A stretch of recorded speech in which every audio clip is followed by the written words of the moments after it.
வணக்கம் மக்களே! எப்படி இருக்கீங்க? ஏதா இருக்கிறீங்க? நீங்க என்ன நலம் விசாரிக்கிறதும் என் காதுல விழுது.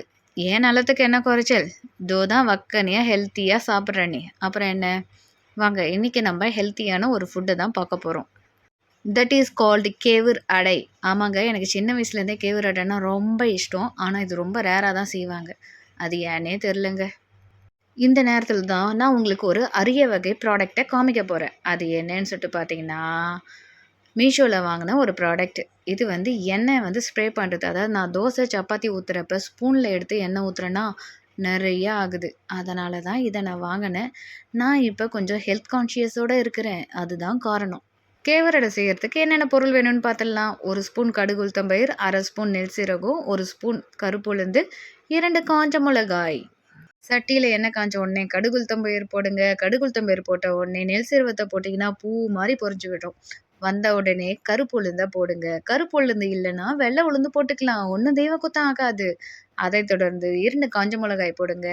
ஒரு 3 பச்சை மிளகா போடுங்க. தேவையான அளவுக்கு வெங்காயத்த போட்டு சும்மா சதக்குன்னு சுட்டு வதக்குனீங்கன்னா, பொன்னிறமா மாறும். முருங்கை மரத்துலேருந்து முருங்கைக்கீரைய ஃப்ரெஷ்ஷா பறிச்சு எடுத்துன்னு வந்து ஆஞ்சி கழுவி வச்சிருக்கோம் இல்லையா? அந்த பச்சை கீரைய போட்டு பச்சக்குன்னு இப்போ வதக்கணும் வெங்காயத்து கூடவே. கீரைய வதக்கிட்டு இருக்கும்போதே, கொஞ்சம் நமக்கு தேவையான உப்ப எடுத்து அதில போட்டுட்டு, வதக்குன்னு மறுபடியும் வதக்கணும். கீரை பாதி வெந்தா போதும். முழுமையா வேக தேவைன்னும் அவசியம் இல்ல. ஒரு சிலர் முருங்கைக்கீரைய இது வதக்காமயே அப்படியே மாவுல போட்டு பெசஞ்சு செய்வாங்க. ஆனா, நான் இப்படி செஞ்சு தான் பழக்கம். ஏன்னா, கீரை நல்லா வெந்திருக்கணுன்ற ஒரு எண்ணத்தில.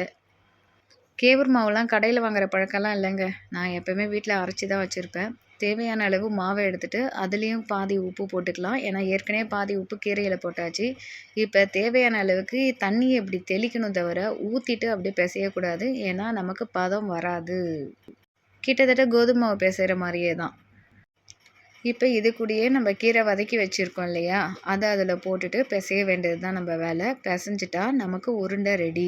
நல்லா சூடா இருந்துச்சு. அதனால கொஞ்சம் ஆற விட்டு லைட்டா போட்டு பெசஞ்சிட்ருக்கேன் நானு. நீங்க ஆற வச்சு கூட போடலாம் மாவு கூட. அதனால ஒண்ணும் தப்பு இல்ல. இது போல வந்து ஒரு பிளெயின் தட்டு ஒண்ணு எடுத்துக்கோங்க. அதில எண்ணெய் தடவிட்டு கூட நீங்க மாவ வந்து அழகா தட்டலாம். நான் வந்து இட்லி துணி இருந்ததுனால, இட்லி தட்டுக்கு போடுவோம் இல்லையா? அந்த துணிய எடுத்து வச்சு அழகா தட்டுறேன். எந்தெந்த ஷேப்ல வேணுமோ, அந்த ஷேப்புக்கு அந்த மாரி கூட நீங்க மாத்திக்கலாம். பசங்களுக்கு ஸ்கொயர், சர்க்கிள், ட்ரையாங்கிள் எந்த ஷேப் வேணா நீங்க வச்சுக்கலாம். எனக்கு ரவுண்ட் ஷேப்பே போதுமானது.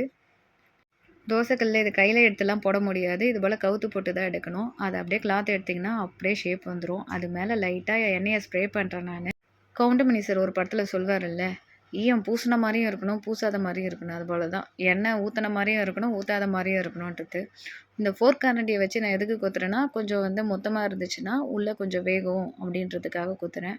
அதனால எதுவும் உடையாது. இதோ பாருங்க எவ்வளோ அழகா வந்துடுதுன்னு சொல்லிட்டு.